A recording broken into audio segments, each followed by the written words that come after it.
Welcome to EPG Pathshala. I am Dr. Shayantani Pal, Department of Ancient Indian History and Culture, University of Calcutta. Today our subject is Indian culture. The paper is on Indian polity, and today we shall discuss on the political and the administrative policies of the Rajputs. The Rajputs were one of the most important groups in the political arena of North India in the early medieval period. Now here are our learning objectives. First, we shall study the sources regarding the political and administrative policies of the Rajputs. Then we shall study the status claimed by the Rajput kings, since there are many inscriptions which claim different status in different periods by the Rajput kings. So we shall analyze the status claimed by the Rajput kings in different periods. Then we shall study the organization of the Rajput kingdoms. Then our next topic would be the marriage alliances, which played a very important role in the organization of the Rajput power structure.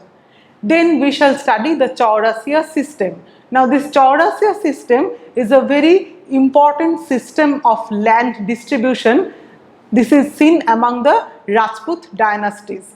Then we shall study the role of forts in the Rajput polity. Then we shall study the economic structure of the Rajput kingdoms, the changes in the meaning of the term Rajputs, and finally we shall conclude our lecture. Now you can see this is a painting of the Rajputs. It was painted in 1876. As you can see, here are the Rajputs they were actually warriors, and in this picture they are with their weapons. So as you can see, the Rajputs were actually very popular for their chivalry and their heroism. This is again a painting. This painting shows the procession by a king, as you can see, and this is a very popular scene in the court of the Rajputs. Now the introduction. The Rajputs came to the forefront of the political arena in the early medieval period. Now early medieval period, as we have already discussed in another module, this period starts in 6th century CE and it ends in 12th or 13th century CE. This is known as the early medieval period, and in this period the Rajputs were one of the most important groups in the political arena of North India. This term, the Rajput, it is derived from the term Rajaputra, which frequently appears in inscriptions dated from the 7th to 8th centuries. In the inscriptions mainly consisting of land grants, which actually record the grant of land to religious beneficiaries, these Rajaputras appear as a group amongst all the other military and administrative officials. So the Rajaputras actually appear in the inscriptions as a group whom addresses were made in the order of the land grants. By the 12th century, the 36 clans of the Rajputs became very traditional in North India. We have reference to the 36 clans. Now 36 is a conventional number. Sometimes we get the number 36, sometimes we get more than 36. So this is a very conventional number. The 36 clans of the Rajputs are mentioned in some early medieval texts like the Raja Tarangini of Kalhan, the Kumara Palacharita, the Prithvi Raja Rasa, the Aparajita Pricha. These are several in early medieval texts which mentions the 36 clans of the Rajputs. But when we will study the composition of this list, we shall see that this actually comprised of a mixed group. This was not at all a homogeneous group.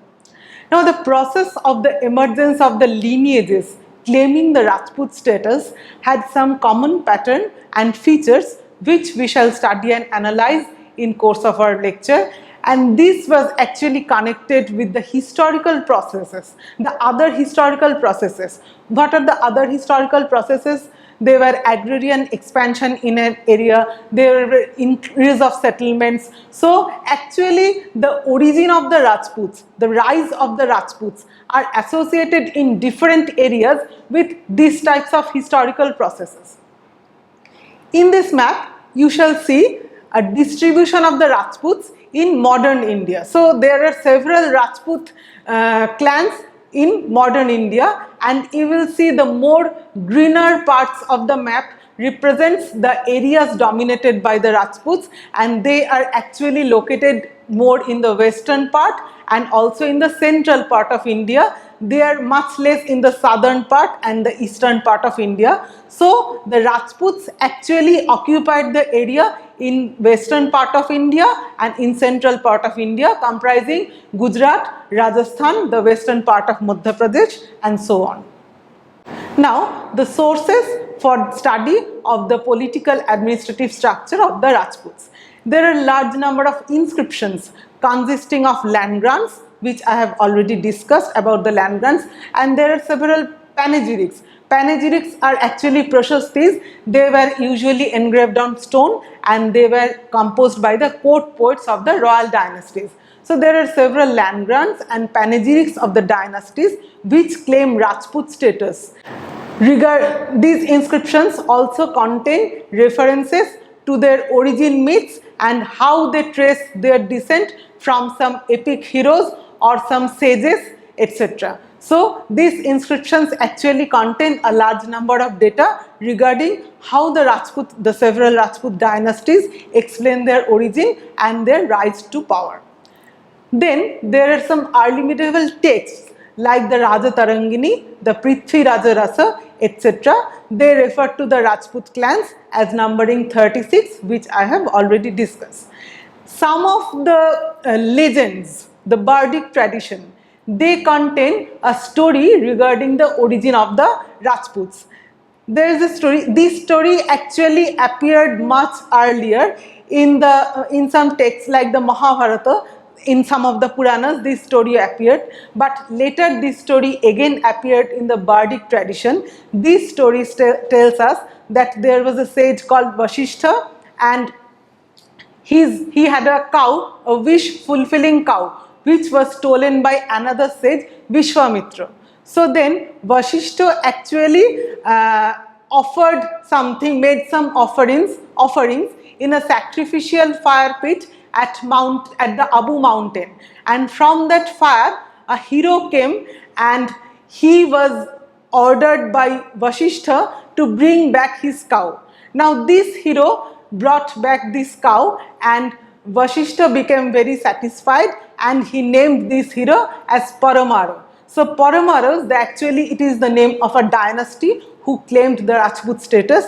The Paramaros were one of the most important group among the 36 clans of the Rajputs, while the other groups are the Kalachuris, the Pratiharas, the Chaulukyas. There are several important Rajput clans among whom the Paramaras have mentioned this story.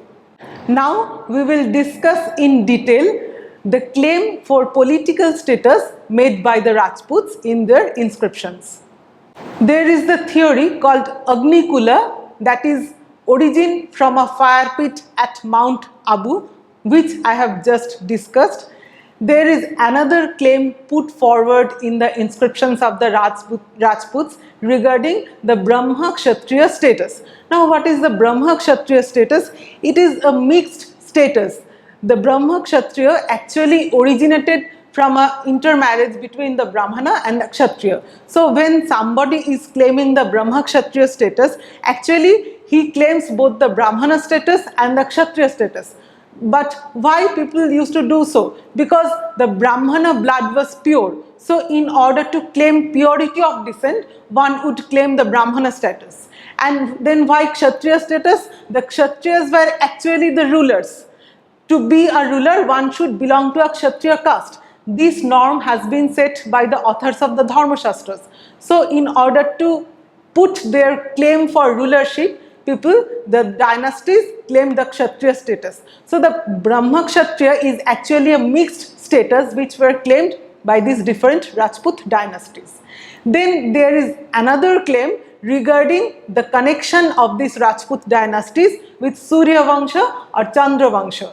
Some of the dynasties, some of the Rajput dynasties claimed that they have originated from the Surya Vangsha or the solar line, while others like the Senas of Bengal, they claimed their origin from the Chandra Vangsha or the lunar dynasty. So these are another claims put forward by the Rajput dynasties in their inscriptions.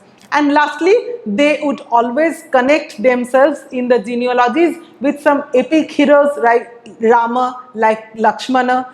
Actually, the Gurjara Pratiharas, it was the Gurjara Pratiharas who claimed that they originated from the epic hero Lakshmana.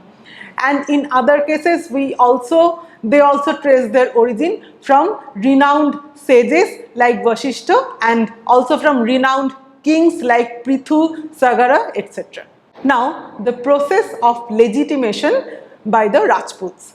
In reality, the dynasties claiming the Rajput status came from a varied background. This will be apparent if we study the list of the 36 clans in the early medieval texts regarding the Rajputs. We will find there the Paramaras, the Pratiharas, the Chaulukyas, who were actually indigenous dynasties. But there were several groups who were actually non-indigenous, like the Hunas. They appear in the list of the 36 clans of the Rajputs. But as we know that the Hunas were actually a non-indigenous power. They came from Central Asia and they entered India in the 5th century CE. So this non-indigenous power, the Hunas, they appear in the list of the 36 clans of the Rajputs. Then we have the reference to the Medas, who were actually tribals. They also appear in the list of the 36 clans of the Rajputs. So these 36 clans of the Rajputs were actually a mixed group. None of them can be regarded as purely indigenous or purely foreign. This was a mixed group. So we can see that these 36 clans of the Rajputs were actually a mixed group. They were not homogeneous. Now most of these dynasties, they must have originally received land grants from the kings in return to their service. So originally, most of the members of these dynasties might have been actually feudatories or subordinates of the ruling kings. Besides, there are high administrative office which could also facilitate an upwardly moving status. Like if one is a high rank official like the Mahamandaleshwara or the Mahasenapati, he has more power and he can aspire for more power and become independent. So this high administrative office could actually also facilitate an upwardly moving status. Again, there were some forest tribes about whom I have already mentioned.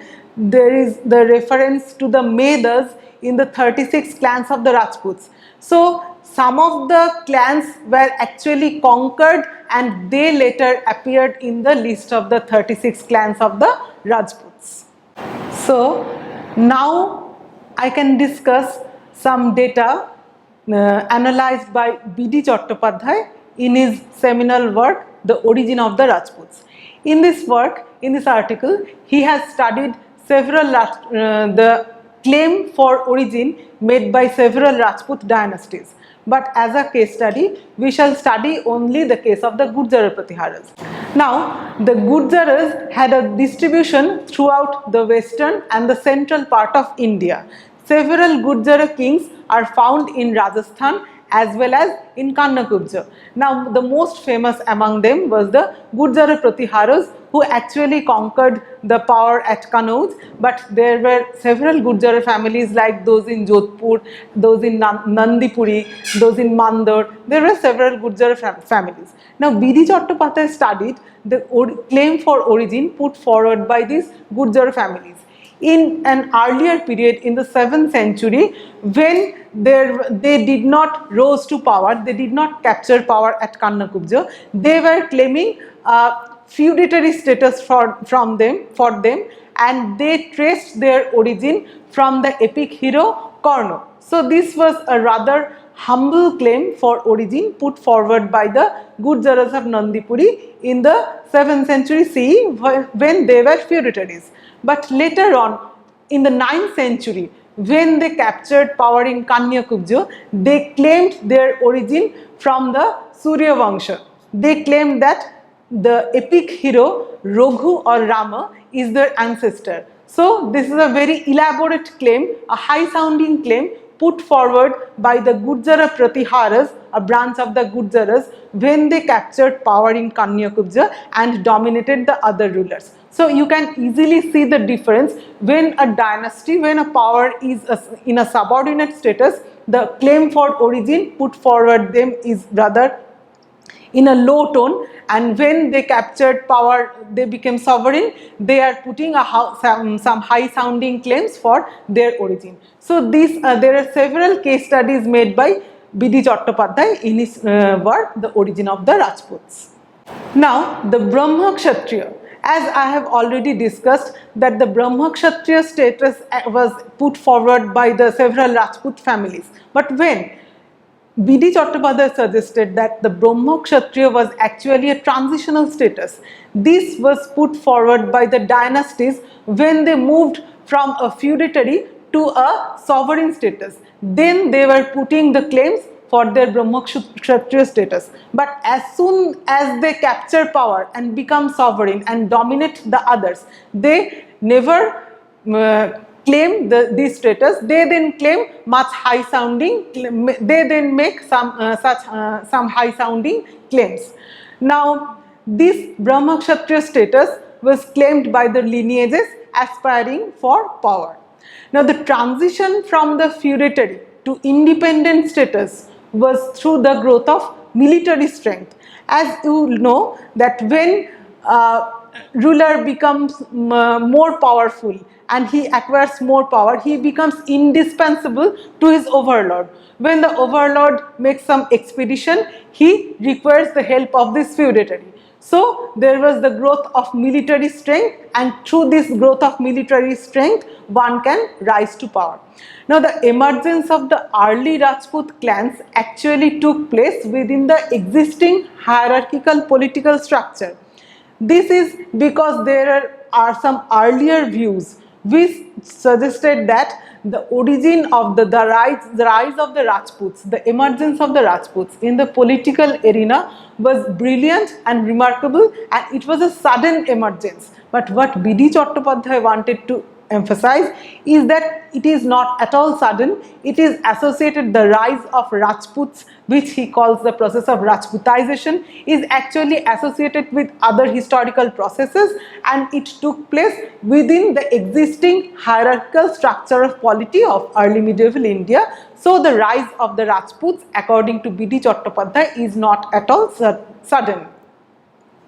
Now we shall study something about the organization of the Rajput kingdoms.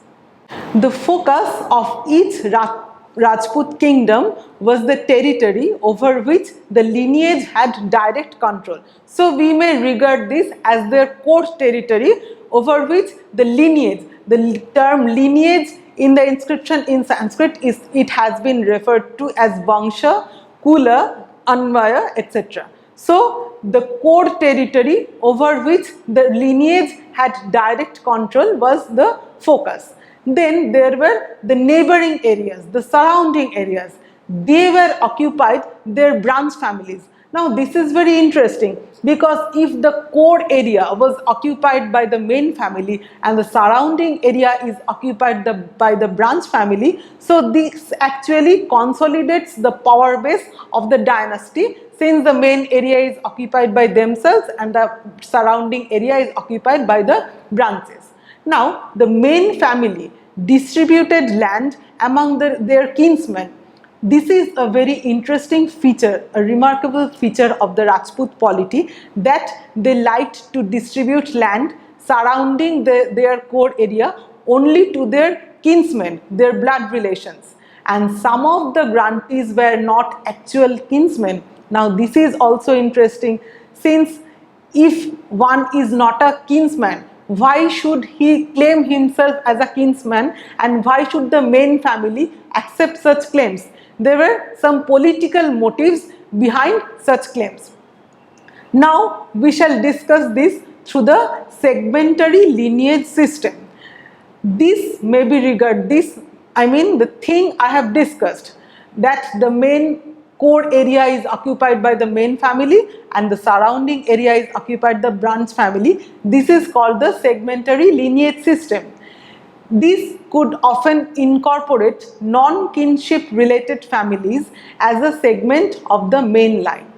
The main lineage and the subsidiary ones had to maintain a mutually agreed kinship.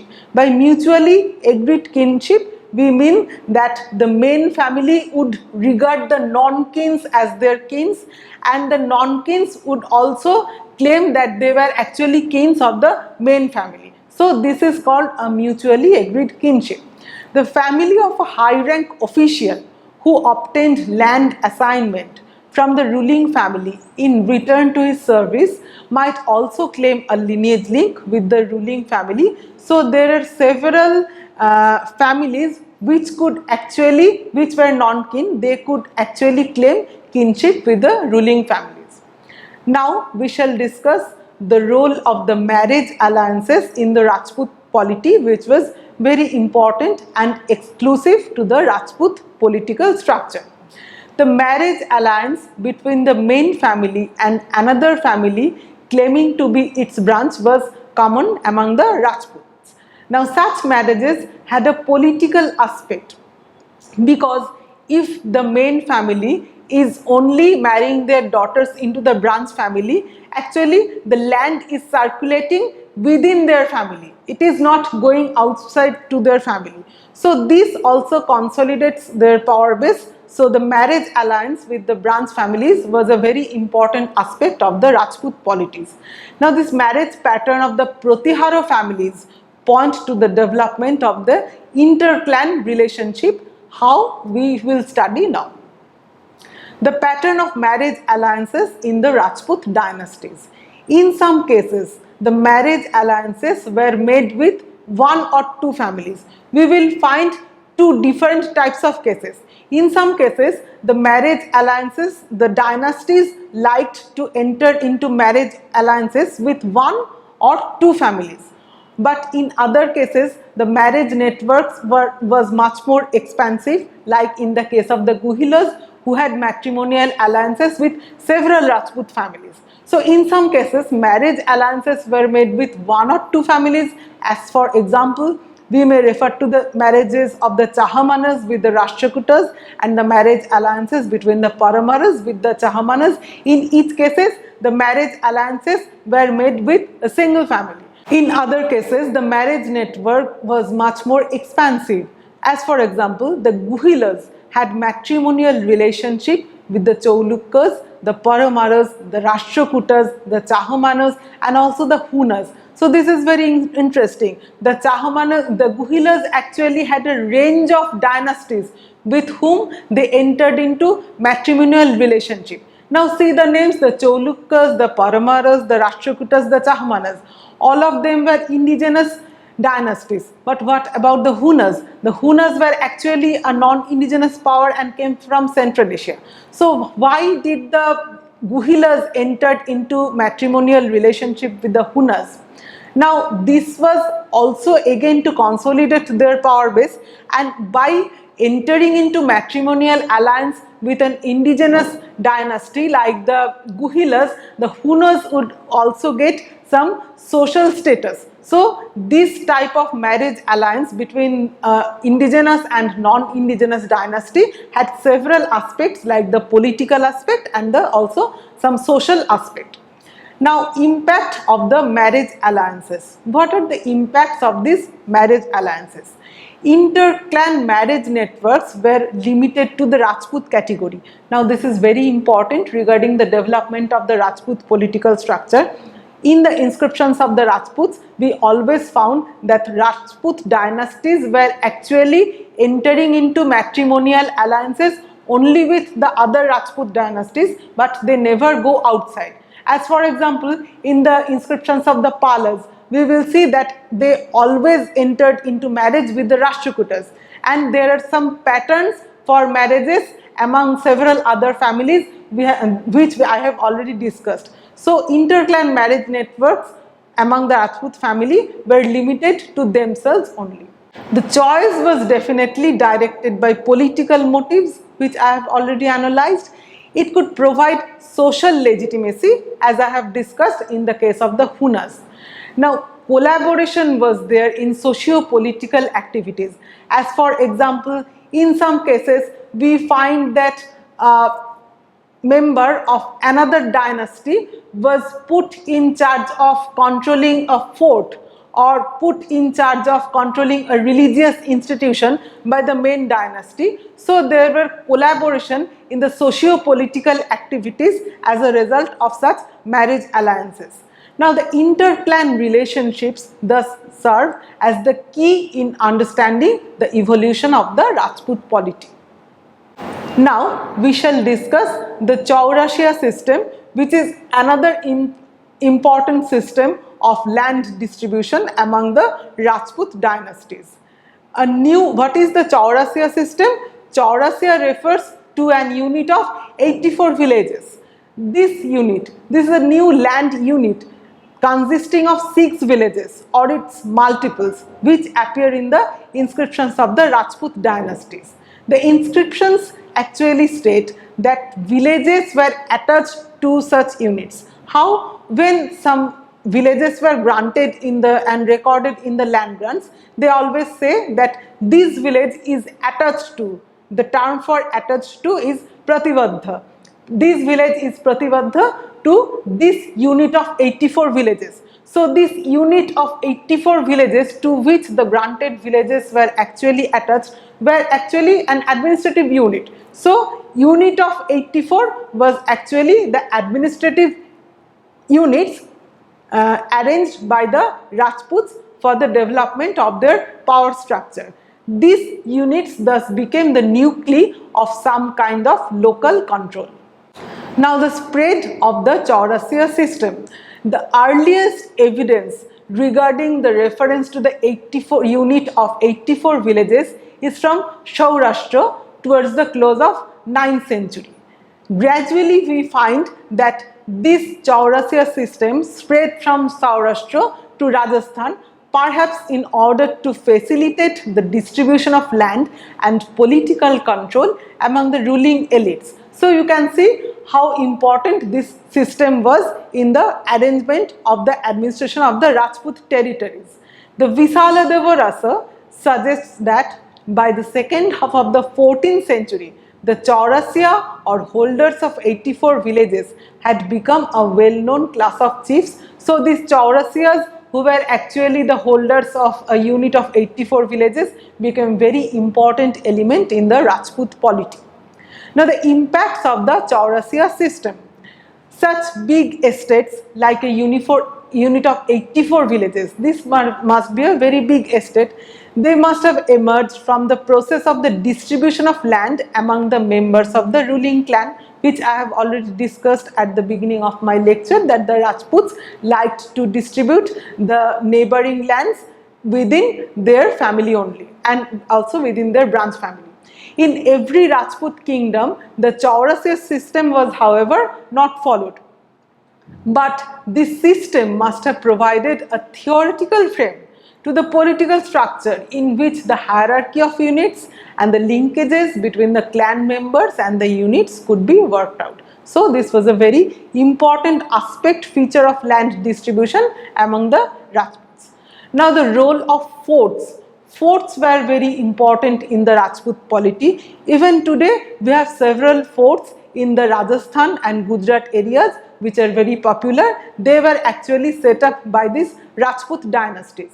Now why the forts were so much important in the polity of the Rajputs? The forts actually occupied the central place of the Rajput polity, since everything was controlled from this fort. In earlier period, we have references to the capital, the Rajdhanis. But in this period, we have two kinds of references. One is the Jayaskandhavaras, which we get in the inscriptions of the many regional dynasties, and again in Rajput, Jayaskandhavaras were actually the temporary military camps set up by the dynasties from which lands were granted, and then again in the inscriptions of the Rajputs we get references to the forts.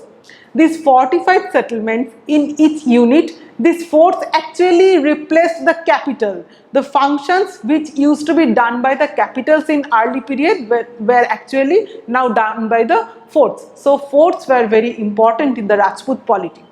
Fortified settlements in each unit functioned as both administrative centers, and they were also markets for local procedures.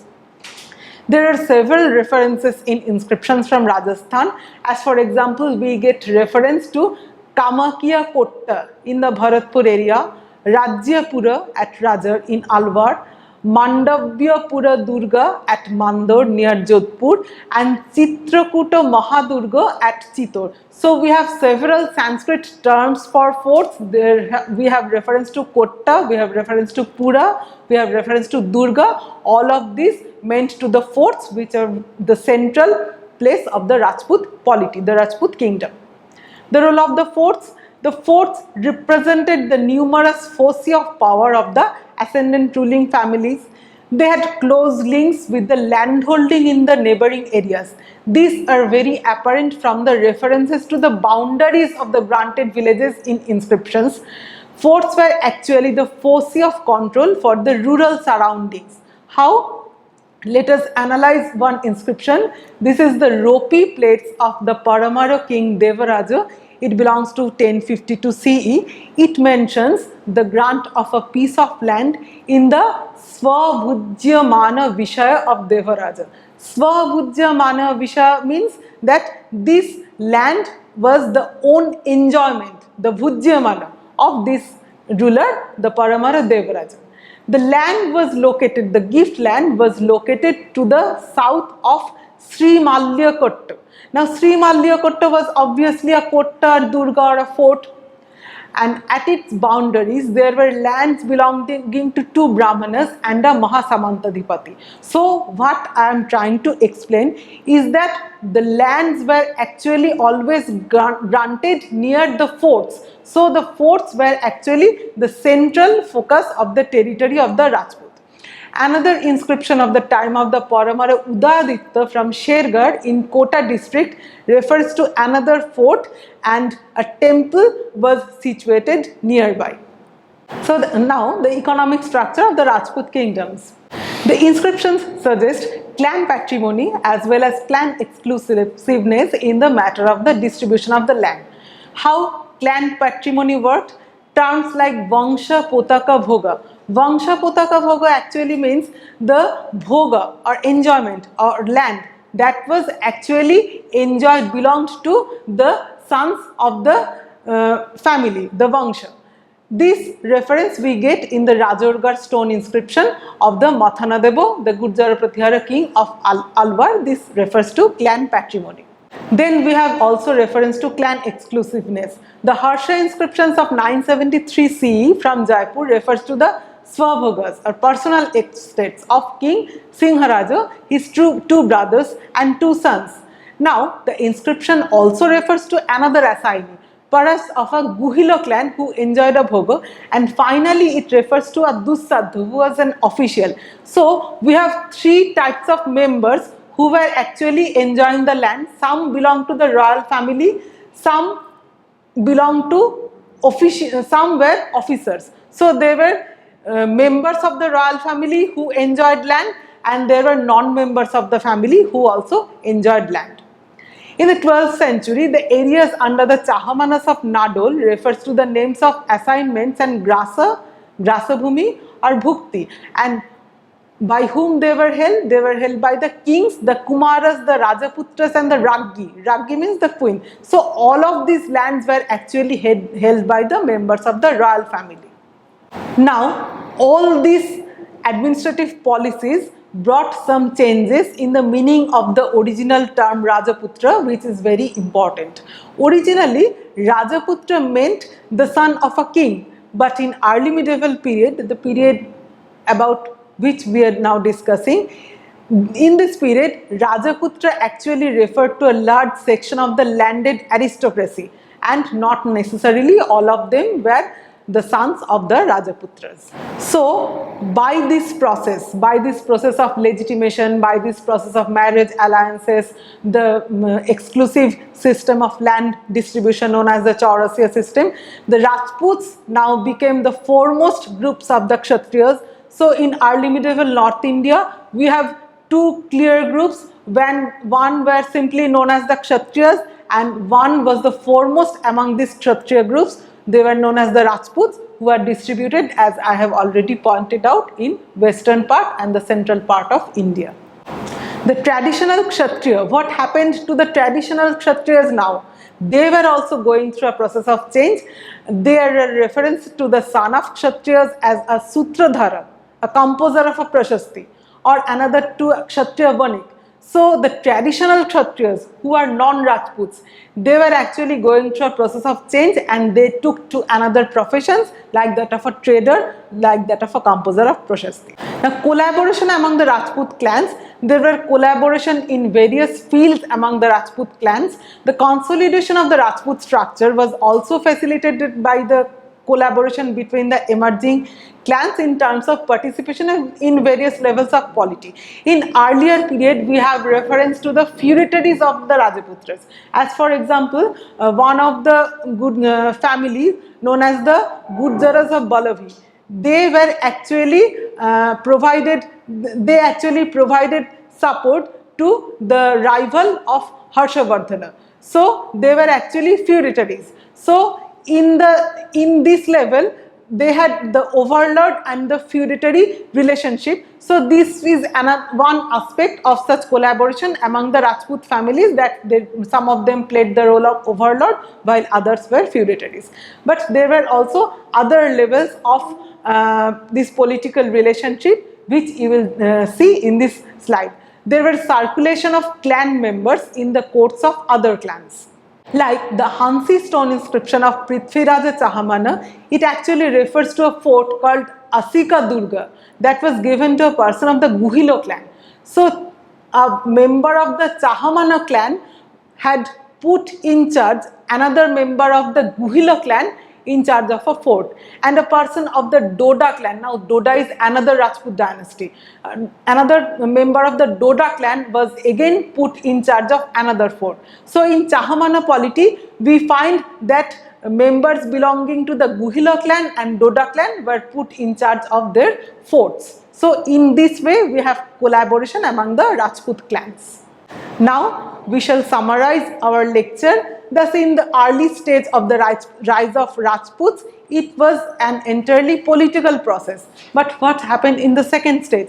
In the second stage, or the last stage, this process of the origin of the Rajputs, or rather the emergence of the Rajput, it had become a social and economic process, since the Rajput families were entering into matrimonial alliances and they were collaborating with several other Rajput dynasties in different levels. So we can say that when in the early stage of the origin of the Rajput, it was exclusively a political process, but later it came to gain some social and other kinds of impact. Thank you.